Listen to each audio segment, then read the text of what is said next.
Shalom, Ka'ala Yahweh Bashem El Shai, Bashem Kokwadash, the waters, my teachers, the apostles, and elders of Great Millstone.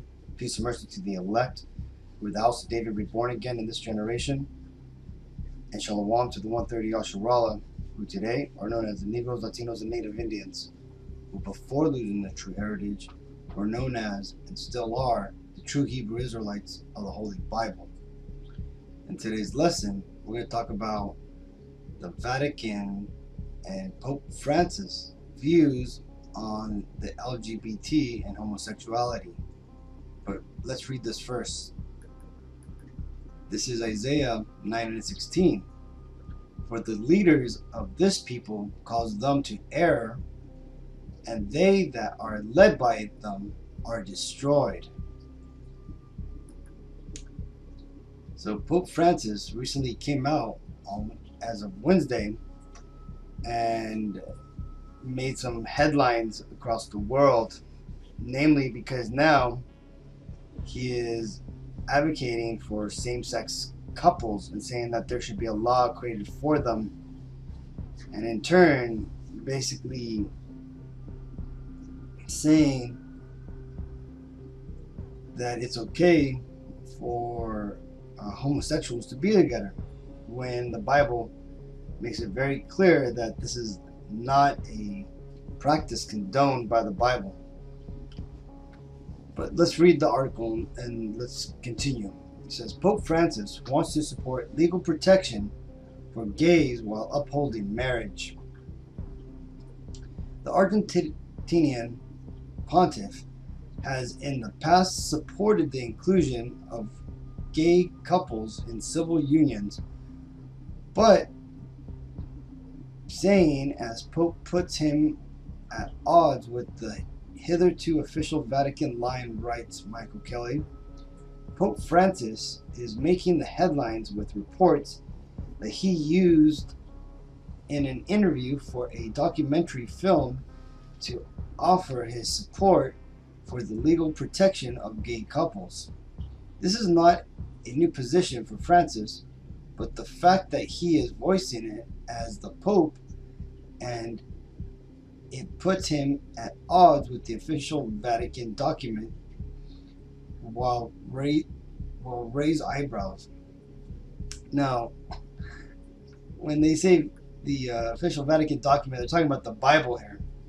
So this website here is obviously the irishcatholic.com website, and Michael Kelly more likely are supporters of the LGBT movement. Now, that's enough of the article, but I just wanted to explain and to read what it is that Pope Francis did. Now, the thing is ultimately it's Satan who's doing this, and really when you look into it, Satan only does what he does because he's commanded by the Lord to do it. Well, you see, the world right now is turning upside down. You have this false religion, the Vatican, and all the Catholics out there. Their religion is being turned upside down, and it's one of the signs that we're at the end now. Right? You've got the world's largest religion that purports to be the representatives of God here on earth, right? So this is another example how you know that the Vatican is not dealing with God, and the truth is they're not.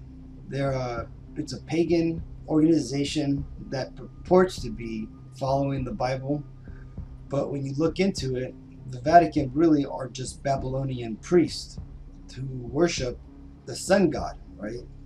Which goes all the way back to Nimrod and the Tower of Babel. That's described in Genesis.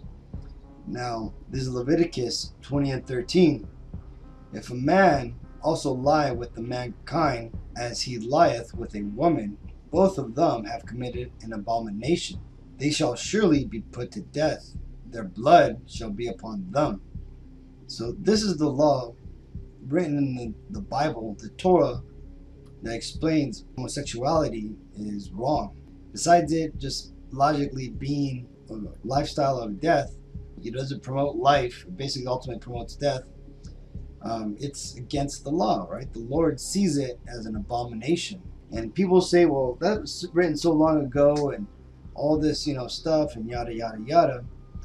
But you see, the thing is that the Lord, he doesn't change his mind. His words and his statements are true forever. And this proves that. This is Malachi 3 and 6. For I am Yahweh Bashem El Shai, I change not. Therefore, ye sons of Jacob are not consumed. Right? And right here, that's the Lord basically declaring how his views don't change. Right? In this particular case, it's written in Malachi because he's addressing the Israelites, right? The sons of Jacob. And the reason the reason why he's making the statement is so that way he could explain how he will not choose another nation over the nation of Israel. He's going to always choose the nation of Israel and keep all his promises that he kept to it, or that he made to us regarding salvation, anointing, and all that stuff. All right. So the fact that the Vatican and Pope Francis want to support legal protection for gays while upholding marriage is an abominable act in the eyes of the Lord. You see, the Vatican may change, but the Lord does not. So if you ever needed more proof that the Vatican and its doctrine that it pushes is false, this is it.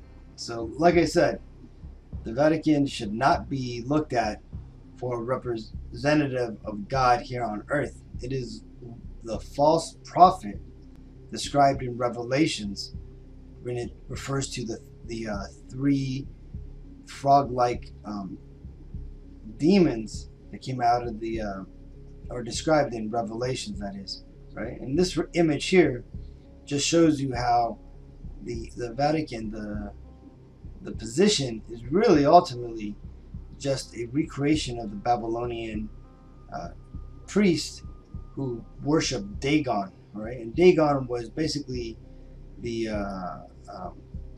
worshipping of Semiramis, right? Ishtar, right? The Dagon Mitri, right? That's what that is. The head of Dagon, the fish god of Babylon, the Mitri of a bishop, right? So it's the same thing, right? So these devils, they hide this, and they basically try to make the world worship them, man, right? And see them above God. But again, this ultimately is why those people out there who still are going to church, still trusting in these false organizations, are going to be led to the slaughter, right?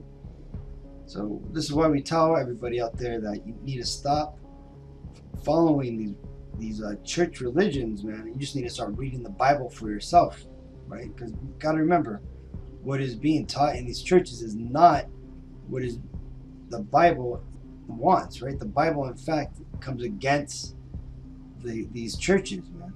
So I just want to touch upon that and bring this news out. So till the next time, I want to give all praises to Yahweh, Bashem, Yahushai, Bashem, Kakwadash, the teachers, the apostles, and elders of Great Millstone. Peace and mercy to the elect. Shalom.